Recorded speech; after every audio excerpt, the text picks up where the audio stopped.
नमस्ते। आज इस वीडियो में हम लोग चर्चा करेंगे उपवास के विज्ञान की। उपवास आपने कभी किया होगा या आपके घर में किसी ने किया होगा या आपके जान पहचान के किसी ने किया होगा या चर्चाओं में आपने सुना होगा। आजकल इंटरमिटेंट फास्टिंग यह तो एक कूल वर्ड है, सभी लोग इस पर चर्चा कर रहे हैं, तो सुना अवश्य होगा। इसके साथ भी कभी ना कभी भूखे भी रहे होंगे, तो मन में आता होगा क्या उपवास और भूखा रहना एक ही है? क्योंकि साधारणतः दोनों में ही तो हम भोजन नहीं करते हैं। उपवास के पीछे का विज्ञान क्या है, तर्क क्या है, इसके फायदे क्या है, अभी इन्हीं विषयों पर हम लोग चर्चा करेंगे। तो सबसे पहले, क्या भूखा रहना और उपवास करना दोनों एक ही है? तो भूखा जब हम रहते हैं तब हमें अनप्लैन्ड वे में भोजन नहीं मिलता है, मतलब किसी कारणवश हमें भोजन नहीं मिला या हम भोजन नहीं कर पाए। बहुत अधिक काम था, यह भी संभव है। भोजन उपलब्ध नहीं था, यह भी संभव है। जो हम खाना चाहते हैं वह हमें नहीं मिला, इसलिए नहीं खा पाए, यह भी संभव है। मतलब कारण कुछ भी हो, आप भोजन करना चाहते हैं लेकिन भोजन नहीं मिला, इसीलिए आप नहीं खा पाए, यह भूखा रहना है। इससे कुछ लोग चिड़चिड़े हो जाते हैं, कुछ लोगों को गुस्सा आता है, कुछ लोगों को दुर्बलता का अनुभव होता है। लेकिन उपवास प्री प्लान्ड है, वेल डिसाइडेड है। हम संकल्प लेते हैं कि हम इस समय से इस समय तक उपवास करेंगे, और जब यह स्वयं हम संकल्प लेते हैं, हमारा मस्तिष्क, हमारा शरीर इसके लिए प्रस्तुत होता है। इससे आत्मसंयम की क्षमता बढ़ती है, इससे मन की शुद्धि होती है और कई लाभ हैं। जैसे जब हम भोजन करते हैं तो भोजन क्यों करते हैं? ऊर्जा की प्राप्ति के लिए। अब यह भोजन ग्लूकोज और बाद में जो एक्स्ट्रा बच जाता है वह ग्लाइकोजन में कन्वर्ट होकर के हमारे मसल्स में, हमारे लीवर में स्टोर रहता है। तो जब हम उपवास करते हैं या भूखे रहते हैं तो यही स्टोर्ड जो ग्लाइकोजन है उससे हमें ऊर्जा मिलती है। लेकिन 12 से 24 घंटे तक, 30 घंटे तक यह जो स्टोर्ड ग्लाइकोजन है हमें ऊर्जा सप्लाई कर सकता है हमारे बॉडी को। अगर उससे भी लंबा हो जाए, जैसे नवरात्रों में होता है, तब क्या होगा? तब जो हमारा बॉडी है, हमारा जो शरीर है, वह ग्लाइकोजन से फैट पे स्विच करता है। मीन्स जो शरीर में स्टोर्ड फैट है वह कीटोन बॉडीज में कन्वर्ट होता है टूटकर, और वहां से हमें ऊर्जा मिलती है। इस नई ऊर्जा का प्रयोग हमारा शरीर संचालन के लिए आवश्यक जो ऊर्जा है उसकी पूर्ति के लिए करता है।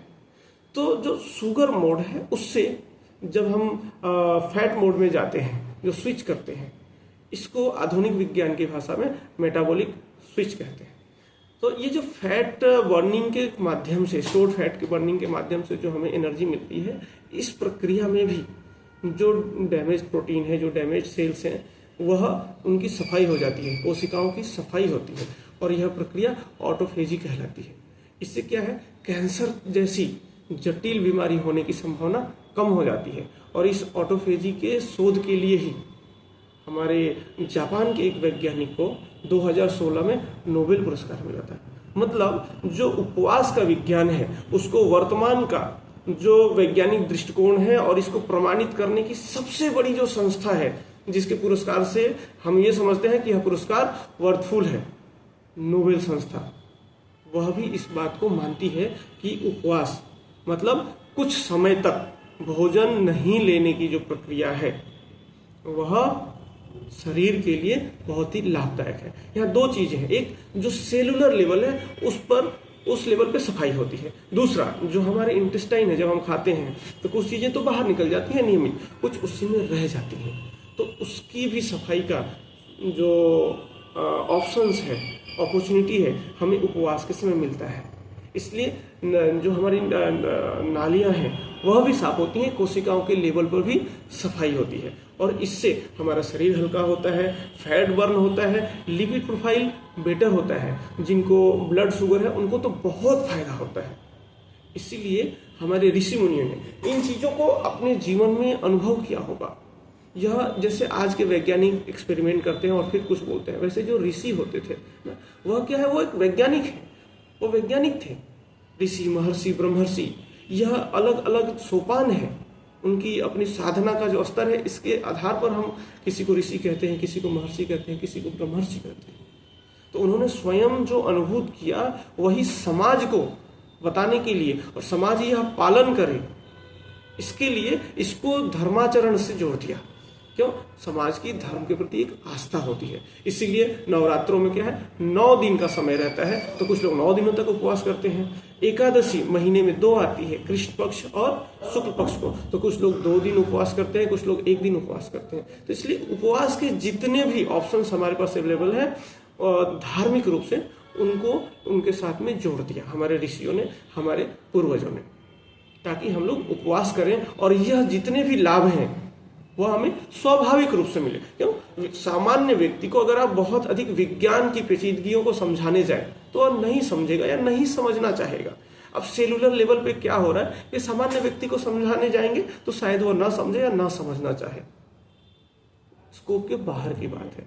लेकिन अगर हम उससे ये कहें कि अगर आप उपवास करते हैं तो देवी की कृपा होगी, हाँ ठीक है, उपवास करने पर हमारा मन संयमित होता है, हम एक बड़ी ऊर्जा के साथ जुड़ते हैं और उस ऊर्जा का लाभ हमें मिलता है। उससे आप ईश्वर कहें, देवी कहें, जो नाम देना चाहे दें, लेकिन लाभ होता है। तो जिस भी प्रकार से हो यह उपवास हमारा समाज करे, इससे वह स्वस्थ रहेगा, यह सुनिश्चित करने के लिए ऋषियों ने यह परंपरा प्रारंभ की। इसीलिए हमें उपवास नियमित अंतराल पे करना चाहिए। जिनकी शारीरिक अवस्था जैसी है वैसी योजना बना करके उनको उपवास करना चाहिए, और उपवास हमेशा धीरे धीरे प्रारंभ करना चाहिए। अचानक से नवरात्रि का 9 दिनों का उपवास नहीं करना चाहिए, अचानक से 24 घंटे का उपवास नहीं करना चाहिए। पहले आप 12 घंटे 10 घंटे पे अंतर पे हम भोजन करेंगे, ऐसा संकल्प लीजिए, और इसके बाद धीरे धीरे अभ्यास कीजिए। 2 बार अगर आप खाते हैं तो 1 बार खाइए, कभी पानी के साथ, नींबू पानी के साथ, मधु के साथ, धीरे धीरे अपने शरीर के साथ अपने स्वास्थ्य की स्थिति को देखते हुए आप उपवास की योजना बनाइए। जो इसके विशेषज्ञ हैं आपके आसपास में जानकारी में, उनको देखिए, या फिर अगर कोई आयुर्वेदिक चिकित्सक हो, आयुर्वेदाचार्य हो आपके संपर्क में, तो उनसे अपने स्वास्थ्य के बारे में संपूर्ण रूप से चर्चा करके, हिस्ट्री बता करके फिर एक डिसीजन लीजिए, और तब जाकर के आप उपवास की प्रक्रिया प्रारंभ कीजिए। परंतु उपवास से अवश्य करना चाहिए। उपवास पूर्णतः वैज्ञानिक है और इससे हमारे शरीर को लाभ होता है।